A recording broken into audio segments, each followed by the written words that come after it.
একটু বলেন। দেখুন, আমরা আমাদের এই শান্তিপূর্ণ পদযাত্রা শুরু করেছি।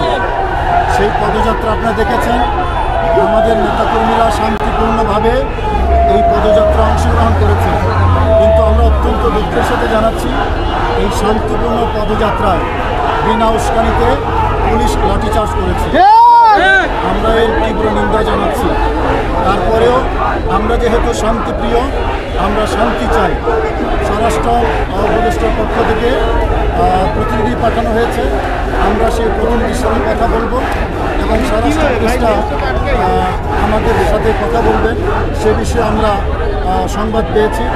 আমরা শান্তি চাই, শান্তিপূর্ণ সুবিচার চাই। আমরা সুন্নি জনতা, আহলে সুন্নাত ওয়াল জামাত, সারা বাংলাদেশের পীর মাশায়েখ যারা আমাদের ভক্ত মুরিদ, তারা কখনো সহিংসতায় বিশ্বাস করে না। সুতরাং আমরা এই শান্তিপূর্ণ আমাদের প্রোগ্রাম, যদিও পুলিশ বিনা উস্কানিতে লাঠিচার্জ করেছে, আমরা তীব্র নিন্দা জানাচ্ছি। শান্তির প্রয়োজনে, শৃঙ্খলার প্রয়োজনে আমরা স্বরাষ্ট্র উপদেষ্টার প্রেরিত যে প্রতিনিধি, তার সাথে কথা বলবো।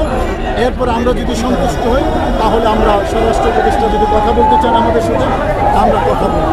তার মানে পদযাত্রার ওই দিকে যাবে না এখন? পদযাত্রা এখন আর যাচ্ছি না, আমরা আগে কথা বলে পরবর্তী সিদ্ধান্ত। আচ্ছা, আপনার নাম এবং পদবিটা বলবেন। আমি আবুল কাসেম মোহাম্মদ ফজলুল হক, আমি আহলে সুন্নাত ওয়াল জামাতের নির্বাহী মহাসচিব। নির্বাহী মহাসচিব, ধন্যবাদ। Thank you.